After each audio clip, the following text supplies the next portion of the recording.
Hi friends, మీరు నా ఛానల్ను ఫస్ట్ టైం చూస్తున్నట్టయితే లైక్ చేయండి, షేర్ చేయండి, సబ్స్క్రైబ్ చేయండి.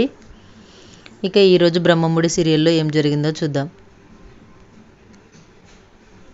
అనామిక కళ్యాణ్ మీద అప్పు మీద కేసు పెడుతుంది, అరెస్ట్ చేయిస్తుంది. అప్పుని అరెస్ట్ చేయించినందుకు దుగ్గిరాల ఇంటికి వచ్చి రచ్చ చేయిస్తుంది. కనకం అప్పుని కళ్యాణ్ని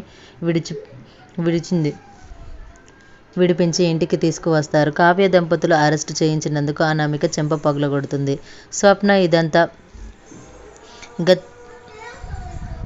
రుద్రాని రాహుల్తో మాట్లాడుతూ నవ్వుతూ, ఏం చేస్తున్నావో తెలియదు, మరో గంటలో సేటు ఇక్కడ ఉండాలి అంటుంది. సరే అంటూ అక్కడి నుంచి వెళ్ళిపోతాడు రాహుల్. వెనక్కి తిరిగి చూసేసరికి అనామిక ఉంటుంది. ఒకసారి షాక్ అవుతుంది. రుద్రాని, సిగ్గుందా మీకు? మీరేదో నా మంచి కోరుకొని నాకు సాయం చేస్తారు అనుకుంటే మీరు కూడా స్వార్థం మీరు చూసుకుంటున్నారా? మీరు చెప్పినట్లు చేశాను కాబట్టి ఇప్పుడు నా అత్త భర్తకి నేను శత్రువుని అయిపోయాను అంటుంది. ఎంత మాట అన్నావు? నేను మంచి కోసమే ఇదంతా చేశాను. 2 రోజులు నీ భర్త మాట్లాడలేదని బాధపడుతున్నావు, కానీ ఆ తర్వాత నువ్వు చెప్పినట్లే వింటాడు. ఆ అప్పు జోలికి పోడు. అప్పుడు ఆఫీస్లోనూ ఇంట్లోనూ నీదే రాజ్యం అని చెప్తుంది. ఆ మాటని నమ్ముతుంది. అనామిక ఉపాయం వెనుక ఇంత లోతుందని గ్రహించలేకపోయాను.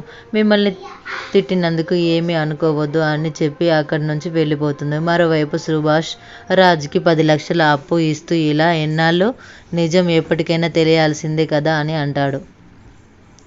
ఇదే ఆఖరిసారి నాన్న, నిజం బయట పడకూడదంటే ఇలా చేయక తప్పదు, లేదంటే తను ఇంటి మీదకు వచ్చి గొడవ చేస్తుంది అని చెప్పి ఆ డబ్బు తీసుకొని బయటికి వెళ్తాడు రాజు. ఇదంతా పైనుంచి గమనించి కావ్య డబ్బు ఆ పిల్లాడి తల్లి దగ్గరికి తీసుకొని వెళ్తుండగా రాజ్ ని ఫాలో అవుతుంది. రాజ్ ఒక ప్లేస్కి వెళ్తే అక్కడ రాజ్ కోసం వెయిటింగ్ చేస్తున్న వ్యక్తి మీకోసం ఎంతసేపు వెయిట్ చేయాలి అని చిరాకు పడతాడు.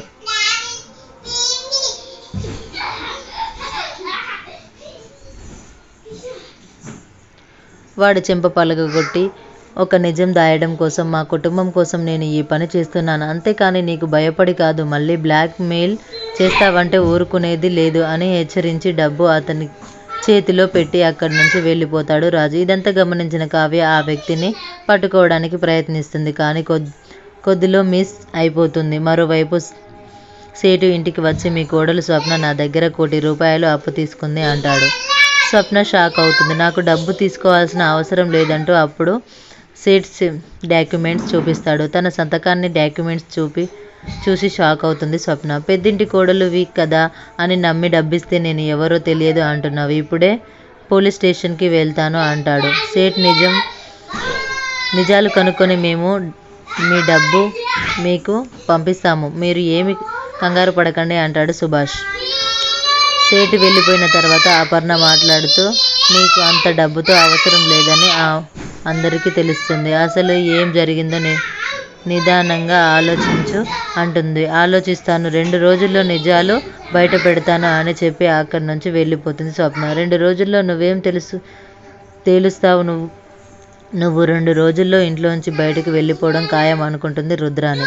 మరోవైపు ఇంటికి వచ్చిన రాజు బాబు పడుకోవడం చూసి హ్యాపీగా ఫీల్ అవుతాడు. వెంటనే బాబు ఏడవడంతో డైపర్ కోసం వెతుకుతాడు. అప్పుడే డైపర్తో అక్కడికి వస్తుంది కావ్య. ఎక్కడికి వెళ్ళావు అని అడుగుతాడు రాజు. మీ అడుగు జాడల్లో నడుస్తున్నాను అంటుంది కావ్య. షాక్ అవుతాడు రాజు. నేను ఎక్కడికి వెళ్ళాను?